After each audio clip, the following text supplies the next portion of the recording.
And she starts off by saying, first of all, I must say, Martin, you're my Oh favorite. my gosh. Yeah. Why did you read that, Why Jess? did you read that? Yeah. Yeah. it made me. Welcome to Classical Etc. You're in the studio with Memoria Press.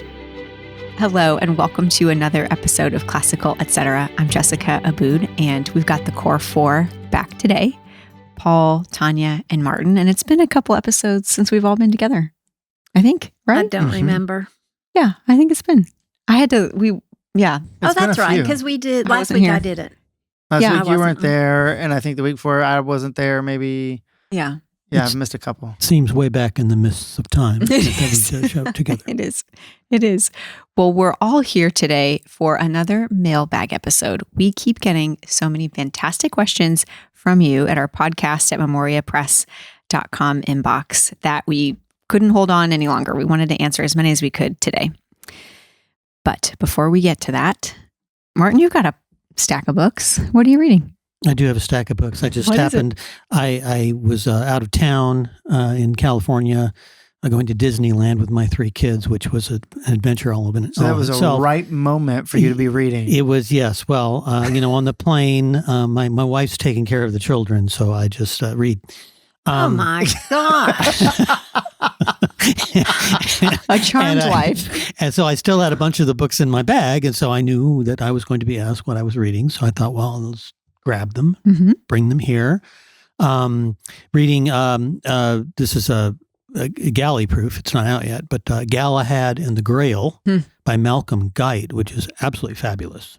And Christian Paideia by Brian Welter, A History of Christian Education to 500 AD. Again, a very fascinating read. It's just one of the better books. I've read a few books on the history of education, and this is one of the better ones. And it does a really good job of explaining where did this whole Athens and Jerusalem dynamic, how was that formed, and who was involved in that. So, it talks a lot about the early church fathers and that sort of thing. So that's very interesting. So yeah, those are the two main ones I'm focusing on right now. Okay. Tanya, you were telling me earlier. Listen, I feel like I owe you an apology because I make Oh, so okay, much great. fun Yeah, of bring you it on. for not finishing books and reading 16,000 books at a time. And I find myself in this crazy situation where I had to put the Green Dolphin Street down. I'm a little more than halfway finished, but I had to read A Natural Death by Dorothy Sayers for the Crescent Hill teachers book thing. I had to read King Lear this weekend. I had to finish it for the upper school lit teachers thing. You just It's pop all around work. from book club to book I club, know, don't you? and now and then I'm reading Vegans essays that Mhm. you all are reading also, right? I feel like I've already read them. I need I to thought read we already read them too, but I don't Dana know. gave them back to us. So, So you're just so really, I'm gonna after I finish Unnatural Death, I'm gonna go back to Green Dolphin Street, and then I think I'm gonna read As You Like It after King Lear because I feel like there are some similarities. Anyway, I'm a mess. My reading is a mess. I'm sorry to hear it. Well, no, you're not. You're happy because Yeah, I I'm guess reading so. like you now. Yeah. Paul. I still, well, I've been talking about 20 Years Later by Dumas. And in one sense, I finished that. In one sense, I didn't. Because how Dumas originally published it, it was one massive volume. And so in this new translation, when they retranslated it and then published it in English, they actually split that volume into two. And they called one 20 Years Later and the other one The Son of My Lady. And so I'm in that second volume. I still consider myself still reading 20 Years Later because it's the original one novel thing. It is one continuous story. It's an awkward split that they did. Nobody would go read the second one without having read the first. Or would you have considered stopping? No, No. you would not have You're right considered in the middle of stopping. the story. Yeah. And so, very good. Very connected actually to the Three Musketeers. Enjoying it. Oh, nice. I tried to start reading The Wind in the Willows as I was holding our new foster child, and that was not going well. So I haven't All of made it was. I can listen, but sitting down with a book, not my season right now. Right. Oh, you Got it. could Okay. listen. I could. Oh, that's true. I could. Okay. Well, shall we start our first question? Sure. Okay. This one is from Sarah Beth. And she wants to know about our conferences. We travel all over the country. She says, I often hear conferences spoken about in the Memoria Press videos. I'm a homeschool mom who would love to attend a homeschool conference next year, but seeing as I have never been to one, I don't know much about them. Would you be so kind as to inform me of the conferences that Memoria Press has in my area? She lives around Orlando. Oh, FBEA. Mm-hmm. It's one of the best homeschool conferences. What is that? It's Is one that of the biggest. Florida Parent Educators Association? Yes. Is that what that is? Yes, and it's in Orlando. It's at the Gaylord now. Every 5 years, it's either at Shingle Creek or the Gaylord. And it's in May. It's always the weekend of Memorial Day weekend.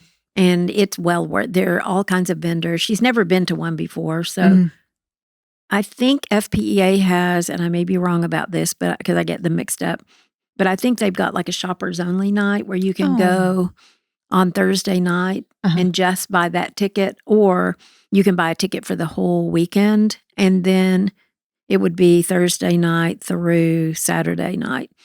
And it's besides the vendor hall, there's workshops the whole time and keynote speakers, and it's really a good one. It's one of my favorite. And we'll have so a maybe booth I'll see her there. Oh no, I'm not going. I'm not going this year. But we'll have a booth there. We will have a booth, and Marianne and Marie at Highlands Latin School Orlando always have a booth inside our booth. We have a big booth there, so you can't miss us. And throughout the country, we have other conferences going on all the time. Yes, and we choose which ones to go to each year. We have to make that decision based on. Yeah, the great homeschooling conferences. We're at all of those conferences, and there's about 5 of them around the country. Cincinnati, Ontario, California, Greenville, South Carolina, Round Rock, Texas, and there's one more, St. Louis. But the very best one of all would be our conference in July. In Louisville, Kentucky. Yes. That would be the best one to attend if she has to pick one. I understand that if she lives in Orlando, that's a lot easier, but I think she would have a grand time at ours. That's right. And you still probably would meet people from Florida. Yes. At the conference. Oh, definitely. So, yeah. All right. Well, we hope to see you there, Sarah Beth. If you come by the Memoria Press booth, we'd love to see you. Here's the next one from Courtney. And she's trying to find a format for teaching her children at home. And she's curious about co-ops. And she says, I wish there was an MP co-op near me, but there is not. What resources do you offer for helping start one? I'm not sure where to begin. Oh, That's a great one. Yeah. Call and ask for our schools division. Because a co-op, we tend to think of that more as like a hybrid school, because you're basically trying to get a program off the ground, right? So it's one day a week, because in any co-op, you've got to define what the curriculum is, and so that everybody's on the same page, what you're going to be doing in that day you're together, or 2 days you're together, whatever. And so our schools division, they every single day they're working with folks that are running those kinds of programs. We have a 1-day program that grew to a 1.5 day. I don't know, how long is Mandy's program? 2 days? Oh, it is now? 2. Well, it's 2 for upper level. 2 for upper level, one for lower, for anything below 8th grade, I think. And so, we're happy to talk you through sort of all the ins and outs of what you need to think about as far as getting the word out, where to find a place to do it, all those sorts of things. We have a whole kit, don't we? We do. Yeah. And that gives all the decisions that you need to make. And we have what we call our school startup binder or something. And that would be helpful good. Even in this case, even if say I'm not starting a school, you need to start thinking about, how are you going to structure this? And, are you going to be paying the people that are teaching the classes, or is this all volunteer based? Like, you have to think through all of that before you can start that. But I will say, to 10 years ago, before Cheryl passed away, she turned to me and she said, Paul, you need to get the word out that it is really easy to start a school with our curriculum manuals. Because for her, the biggest challenge of starting a school was curriculum. What am I teaching every single day?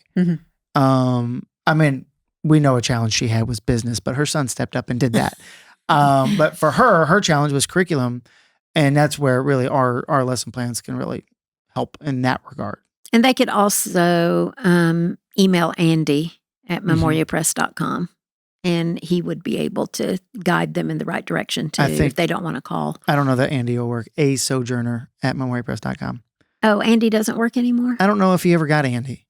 Oh. Everybody by default is Sojourner first is harder initial to last spell, name. Or just schools. Or schools at school. Memoria Press. There's so many There's options. so many ways to get that one's Andy. easier. Yeah. I was going to say something else about, just to be careful that, Cheryl started with a little Latin class in her living room, and now look what happened. Right. So you have to be careful. Yeah, well, and if your vision's clear, you can start with, I'm going to do this, and you stick to it. Right. But Cheryl was willing to let the family say, we want more, and she was willing to say yes. Yes, but she also had, a huge support network around her. Her family supported her, and she had good friends who were helping. But we've seen co-ops and hybrid schools across the country say this is what we're going to be, and they don't grow past that because that's what they want to be. That's right. And that's okay too, because they're homeschoolers. Okay. Here's the next one. It is from a listener named Purity in Kenya, which is really exciting. She talks about the fact that there are a lot of MP users there. She wants to know about composition for her fourth grader. She says, rightly so, our catalog provides different options for composition at different grades. She mentions that there's Adventures in Writing or Introduction to Comp by Memoria Press. She says, are all of these interchangeable? And if so, what would your advice be in terms of which way to go? And she says, we're a vibrant homeschooling community in Kenya, and I have found kindred spirits, 3 other parents who've started or are planning to use MP, which is amazing. MP is global. Well, that's nice. Because she's in Kenya, I do wonder about if the students are fluent in English, because that would probably slow her down if they're not. Because Intro to Comp or Adventures in Writing, either one would be fine for 3rd or 4th grade. They are going to be more simple, definitely, than the Fable stage. But I just watched our 4th grade class teach from the Fable stage, and it was just really great. I think with a teacher who really understands it and wants to teach it, it can be a really great course, and it is totally on a 9-year-old level. So she could really, I'm not giving a specific answer, which is what she's looking for, but for 4th graders, I do think the Fable is a good start. But I also think it wouldn't hurt her to start with Intro to Comp either. But if the goals, English is a second language. Well, right. But the goals of Adventures in Writing and Introduction to Comp are both really like getting the student to write a good paragraph. Yes. Right. Whereas Fable, we're leveraging that skill to actually start working on making that paragraph a story and what the components of that story is. Right. And so I think depending on where her child's at, if that gets to your question about whether English is, if he's fluent in English, but even if he's fluent in English, the question is, can he write a good paragraph? If not, do either Adventures in Writing or Intro to Comp. Yes, and the Intro to Comp it's very repetitive, which would be really good for students working on fluency in English because you're reading like a short passage from, say, Charlotte's Web, like a page or two. And then there are 3 questions asked, and you answer those questions in full sentences. Then you take those 3 sentences and put them together to make a paragraph. But you do that every single week. So our teachers got tired of doing that. But I can see if you're working on fluency, that would be a really good exercise. Yes, and it's it's hard for a teacher because the teacher already knows it. Right. It seems so redundant, but students need that Repetition. regular repetition of writing. I was giving advice on this the other day on social media, and I learned how to write. I write for a living. I learned how to write by doing it every day. Right. I was a editorials editor on the daily newspaper in Santa Barbara, University of California, Santa Barbara, which was the community paper. And I had to write an editorial every day. And then for 3 years, I did radio scripts for a counterpoint program on a radio station that had the largest radio market in the country. And it was a drive time show. And I had to do both sides arguing with each other back and forth 2 or 3 times every day. And that makes so much that's sense what about how you are, Martin. Yes, it does. No, but I mean, just that constant practice with deadlines. With deadline, yeah, writing on deadline. This is the best thing you can do if you want to be a good writer. Find a job. This is more basic, what we're talking about here, but later on in the writing process, find a job writing on deadline. That's good advice. You got to have something in by 4:00 every day or something. You know, that doesn't work for you anymore, does it? Well, you know, I'm going to keep that in mind, Martin. You know, I've graduated on from that, and yes, you have, according to Dana. Yeah, I do. Hey, she gives me deadlines. Yes, she gives me but grief you never when I don't meet them. I look forward to the day where we go to print without Martin's article. Yeah. We Hasn't threaten it every day. happened It has not happened yet, but it could. It still could. Funny. Well, here's the next one. This is from Zoe. And she starts off by saying, first of all, I must say, Martin, you're my favorite. Oh my gosh. Yeah. Why did you read that? think- Why Jess? did you read that? Yeah. Yeah. Yes, it made me She's gonna giggle. she's going to need some. I You're figured- after going to the show. need just Martin needed bringing a back to boost. earth. Back to earth. That's all he needs is that one little line, and he'll go with it for months. Yeah. I know. So thanks, Zoe. She says, I've heard all the arguments for and against Christians reading the classics. What do Athens have to do with Jerusalem, etc.? I know those points and can handle a lengthy discussion on that subject without referring to my notes. My issue is that I recently was discussing my classical Christian curriculum with someone I hold in high regard theologically, when he mentioned we shouldn't pursue a classical education because that classical education is what led to the Enlightenment. I've never heard this. I'm at a loss on how to even consider the point, much less confirm or refute it. Is this true? Well, favorite Martin? Well, I mean, what is the Enlightenment? It's taking one part of the tradition and emphasizing that, the quantitative, scientific side of the tradition. That's not, because you take one part from the original thing, it's not the fault of the original thing that was there, which was the old Athens, Jerusalem culture. So to say that therefore that tradition is responsible for the deviation from it is really not a very good argument against anything. Yeah, and what's interesting, and this is, I don't know why I've been thinking about this lately, but when you go back to like the Greek philosophers that start putting emphasis on reason rather than sort of sophistic, tricks, right? Rhetorical tricks. They're doing it in a context in which the supernatural is very real.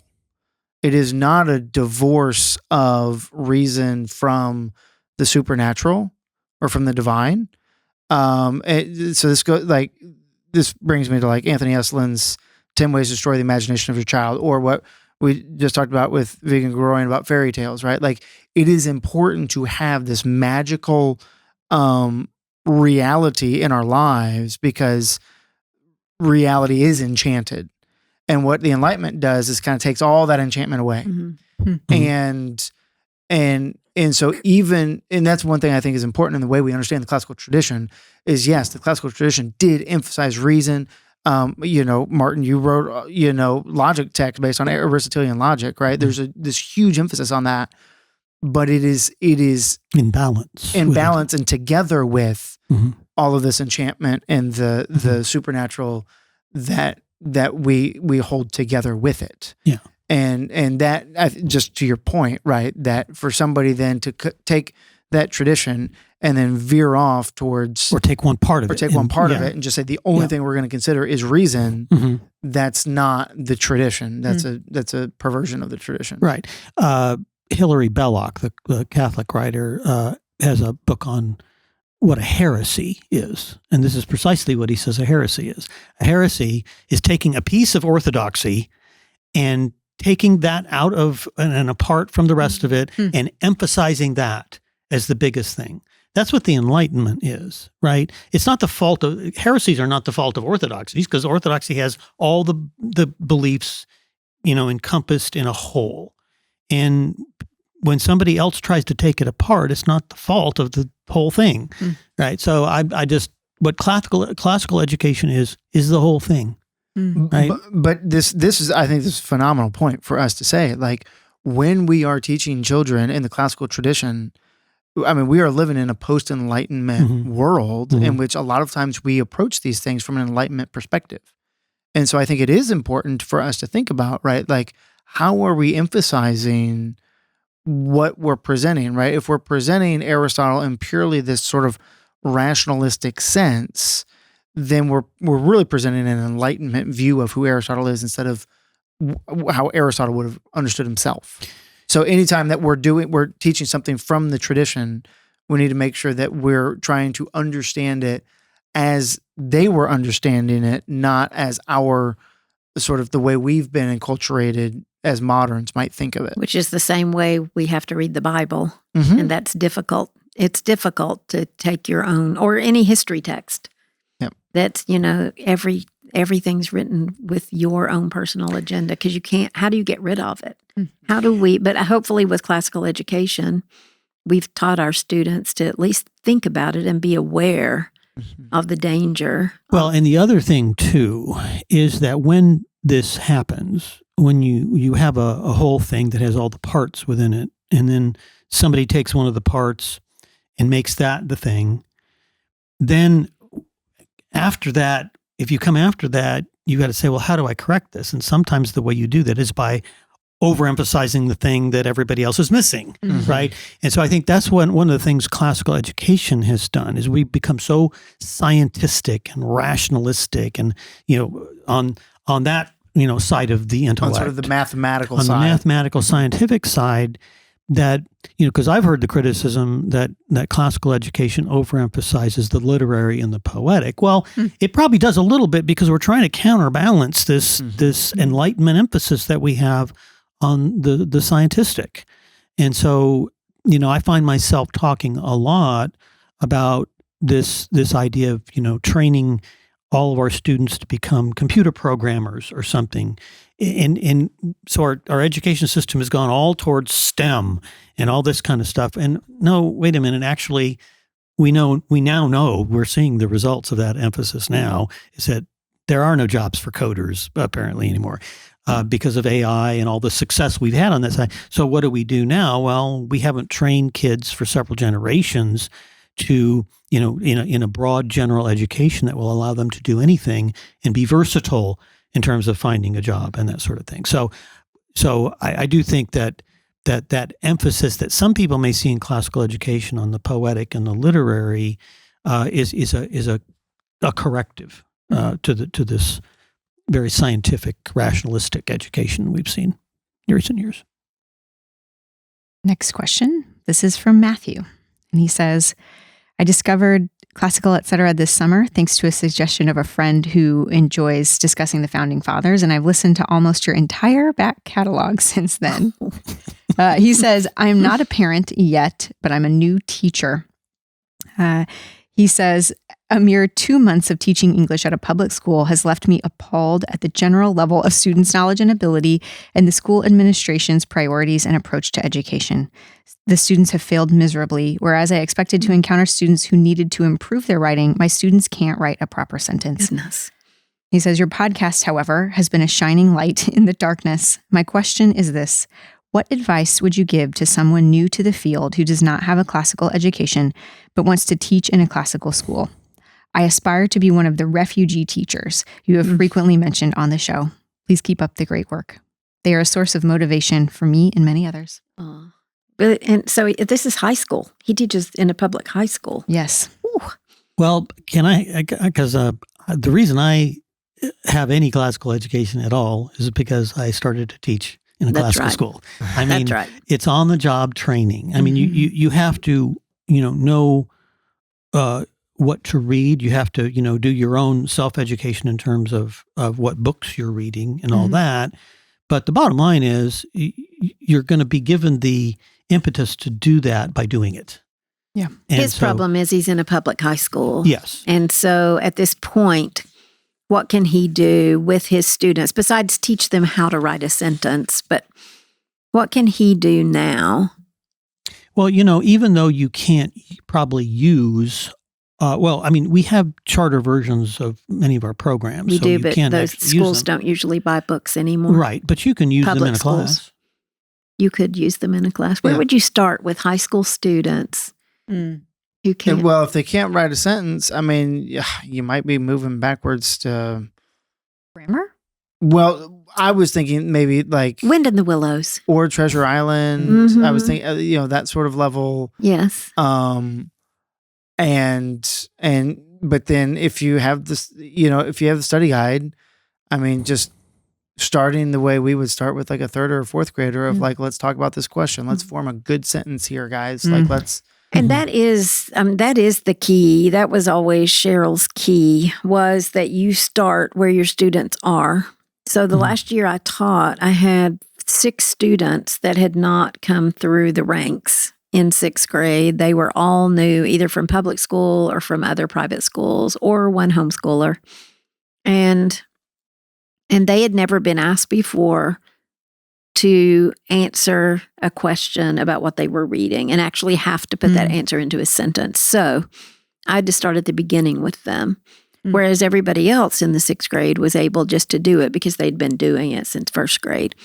But for my class and for his class, what you would have to do is read the passage from Treasure Island, say, and then ask the question, get them to give a good oral answer in a full sentence, and write that on the board and make them copy it over and over again until they can do it. And that, I mean, you just really have to start where they are.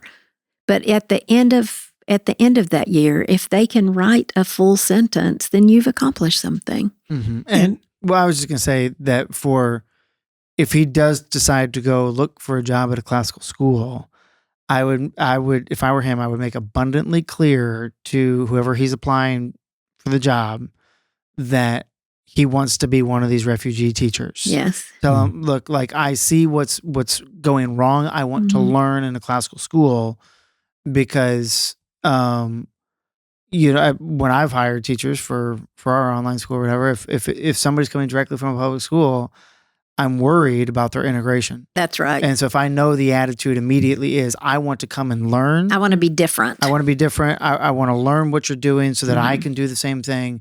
Then it's a very different conversation. Yes. And for himself, he can start reading books like Climbing Parnassus, like the Krista Dulu book, 7 Myths About Education, would probably depress him at this point. This point is piling on what he already knows. Yeah. Well, and I think, there's the problems with skills that they may not have acquired because of the program, and there's a problem with content. And it's harder to handle the skills. And you talked a little bit about that, and maybe, our composition, some of our composition programs or whatever. But even if you can't do that, you can still introduce them to really great literature. And that, if you capture their hearts, then you've done probably more than you could do doing anything else, right? And so if you are able to familiarize them with, all those great stories, King Arthur, Robin Hood and all that stuff, and read them in class aloud with each other. That is if I had nothing else I could do, I would do that. Because at least you're doing the main goal of classical education, which is passing on your civilization. But he doesn't need to be worried about not being classically educated himself, because there are very few people teaching in classical schools who were classically educated these days, because we lost it. Educated by teaching. maybe we can get to one or two more. I definitely wanted to do this one from Caitlin. And it's interesting. It's a response to a question we just answered on our last mailbag about drawing. Remember when The grandmother couldn't she draw. said, I can't draw. What should I do? So Caitlin happens to be an art teacher. She says, I'm an art teacher at a classical elementary school, and I love the podcast. As an art teacher, it is my strong belief that anyone can learn to draw. She says, if you have the skills to write your name, then you have the skills to draw. Learning to draw is a set of skills akin to learning to play an instrument. She says, I thought this was a great point. It was through studying more about classical education I realized how important copying great works of art are as a learning tool. And then she says, can I suggest a few books? The first is Bruce McIntyre's drawing textbook. She says, it's $20 and $20 is steep for such a thin book, but it's a goldmine of knowledge for anyone who will follow the exercises. Huh. Mm-hmm. And then she says the second book is Juliet Aristides. Is that how you would pronounce it? Aristides. We're not sure. We can link to it. It's called Classical Drawing Atelier. Is that French? Yes, it's a workshop is what that means. Yeah. All of her books are amazing for the older, serious art student who wants to learn to draw and paint. That would be good for you since you're older. Oh, thank you very much for Burn. that suggestion. Well, and something here too, because when I visit even some good classical schools, the most progressive part of the program Is their art program. Really? class, because it's just random stuff. Huh. And my daughter-in-law is a very good painter, and there are rules that you can learn. Mhm. And because we think it's all subjective, just express yourself, but really there are rules to this, and you can learn them. Mhm. And so I'm not familiar with the book she has, but hopefully those are books that give them actual practical little tools. Mhm. There's things I see my daughter-in-law doing with our grandkids, and she's showing how triangles, and there's these organization of triangles that helps them to draw something, and then these other exercises and all that. And it's like anything else. Mhm. There's just these certain basic skills you have to learn, and you build on them. And it's not a bunch of creativity at first. It's actual, following of certain rules, and then you parlay that later on into being, creative. Yeah. She does have a question. She says, any suggestions for how I can expand my music knowledge? Well, we've just hired Carol Reynolds. Yes, but I was going to suggest Carol Reynolds' class at Memorial College. Yes. Ooh. Because she's teaching one right now, which is like American Broadway as like a child of the traditional opera and what that connection is. And which I thought was fascinating. I really wanted to take the class, but I didn't. But she's constantly doing works like that, and particularly in music more than art, even though she can do art. And so I would sign up for the Memorial College list and look for those classes. Yes. She is also writing curriculum for us now. So there is more music coming out, but we also have Discovering Music, which would be it's a high school music course, but I think it would be great for an adult. I'd like to do it myself. And also learning to play an instrument. That's the other, we're talking about all of this side, but actually learning to play an instrument, you learn a lot about music just doing that. About one more from Brian. He says, my wife and I decided to homeschool our children around 3 years ago. They're in 4th and 6th grades.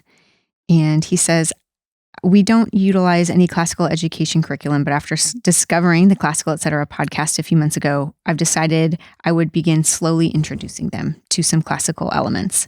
I especially want to have both kids learn logic and maybe one or two other subjects, but I don't know where to begin. What grade would you recommend introducing logic, and what other classical elements would you recommend? Well, if you're going to learn formal logic, which is what you need to learn first, really it's not that helpful to do it before about the 7th grade. I mean, they have to have a certain ability for abstract thought, and that comes later.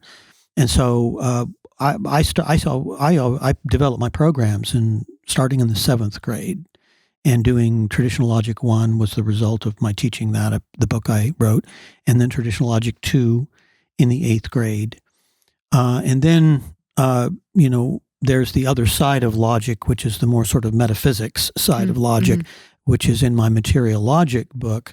That is more abstract, more advanced. So I wouldn't really do that until after you've finished the Traditional Logic 2-book series. Which I would say Traditional Logic in the 9th grade. Yeah, it just depends. think, and then you can do it in a year. Well, if you're doing it in a good classical school, I think you can do it in the 7th grade. And I've had a lot of homeschoolers who've done. If you take each book and do them in a year, you just have to do it slower. Yes, you do. So you can just get it done. Right. Well, and that's totally in line with your personality, Tanya. It is. Just let's get this done. Less time. But if these children are in 4th and 6th grades, and I've heard Martin say more time than I care to admit that the way to prepare for logic is studying Latin. Yes. And so, you could that start would your be 4th and 6th grader classical element with, even Latina Christiana, be a gentle introduction, not too hard to swallow, and then start with first form. That gives you a few years to get some of that under your belt, because that is going to help sort of with the regimentation of thought, or sort of like making your thought follow certain patterns. Exercising your brain. Yes, that logic will then take steps further. And more specifically, Latin grammar. Right. You have to do a grammar-based approach to that to get, I think, that kind of benefit. Because, everyone always talks about thinking skills, but there are 2 rock-bottom thinking skills that none of these critical thinking skills people talk about, okay? And it's being able to make distinctions and to see resemblances. Those 2 things are all over the Latin grammar. And so that practice in doing that kind of thing, those 2 skills will really, I think, will do you well when you start with logic. Brian, best of luck. And if you have any questions along the way, call our CSRs or email us again. We'd love to help you. I think that's it for today. We covered a lot of ground. Sometimes we're efficient, aren't we? We are so efficient. Today we were. I mean, we really did. We did. Like the one thing we really aren't. did. Jessica's patting us on the back. She's proud of us. If we do more mailbag episodes, we'll probably get even faster and faster at it. That's right. First 1 or 2 were rather. It just depends on what questions she asks. True. Some of them we just get off. I think that's the part people like the best, actually. That's true. But keep sending them in. It's podcast@memoriapress.com. We would love to hear from you. And if you have something for another listener, we love that too. Like the drawing suggestions. Oh, yes. We get all kinds of emails like that. So whatever it is, send it our way. We'd love to read it. Well, thanks for joining us and bringing all your wisdom. And thank you for joining us too. We'll be back next time. Thanks for joining us today on Classical Etc. by Memoria Press. If you like what you heard, please like, subscribe, or share this episode or comment. We love to hear your questions and your comments. If you want to learn more about Memoria Press, please go to memoriapress.com. This has been Classical Etc. We're so glad you joined us, and we'll see you next time.